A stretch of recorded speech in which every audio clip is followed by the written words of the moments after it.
Here's the podcast script.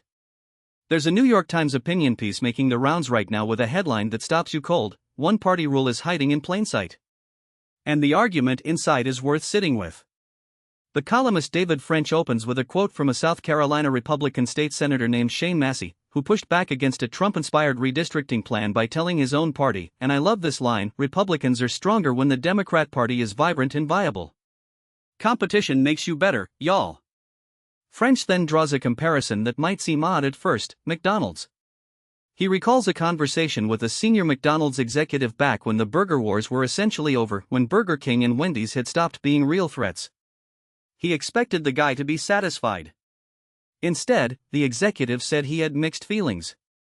"We were a great company when the competition was intense. The pressure to innovate, to stay sharp, gone."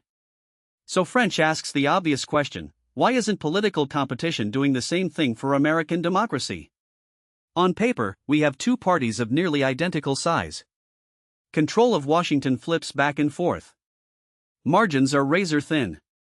And yet, instead of producing innovation and energy, the competition seems to be producing stagnation and corruption. Here's the data point that anchors the whole piece. A Gallup poll from January found that 45% of Americans now identify as independents, a record high since Gallup started regular polling in 1988. Only 27% identify as Republicans, and the same number as Democrats. People aren't picking sides. They're opting out entirely. French's explanation for why is the core of his argument, and it's a structural one. He says we don't actually have a competitive two-party system. What we have, he argues, is two one-party systems running side by side. And the evidence is in state government. Right now, there are 23 Republican trifectas, states where one party controls the governor's office and both legislative chambers, and 16 Democratic ones. Only 11 states have divided government. When you run the population numbers, about 39% of Americans live under total Democratic control, about 41% under total Republican control, and fewer than 20% live somewhere power is actually split. Layer partisan gerrymandering on top of that, and you get what French describes in Congress: 186 House districts rated solid Republican, 182 rated solid Democrat, and only 18 toss-ups in a 435-seat chamber. The vast majority of members of Congress will never need to appeal to a single voter from the other side. What does that do to a political culture? French says it radicalizes it. There's a concept he references called the law of group polarization, the idea that when like-minded people deliberate together, they trend toward more extreme positions. Red bubbles get redder. Blue bubbles get bluer. And crucially, people inside those bubbles often don't realize they've become extreme, because everyone around them agrees with everything they say. Both sides, he notes, use the same Star Wars reference to describe the other, comparing the opposing party's convention to the Mos Eisley Cantina, that bar full of bizarre alien creatures. Each side thinks the other is the weird one.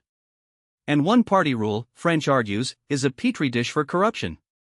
When a party has total control, it's rarely as vigilant about policing its own as it is about attacking the opposition. He points to President Trump as a product of this dynamic: someone who governs for himself, attacks the other side relentlessly, and whose party covers for him as long as the attacks keep coming. But French doesn't let Democrats off the hook either. If they respond to Trump with their own one-party candidate, someone who can't speak to swing voters, let alone disaffected Republicans, then the country just lurches back to the other extreme, and the cycle continues. His prescription, offered cautiously, is to look for politicians who are what he calls culturally and politically bilingual, people who have actually won on hostile or purple ground, who've had to earn votes from people who don't already agree with them. It's not a revolution. It's barely even a plan. But as a diagnosis of what's broken, it's hard to argue with. That's the piece worth reading in full if you want the complete argument.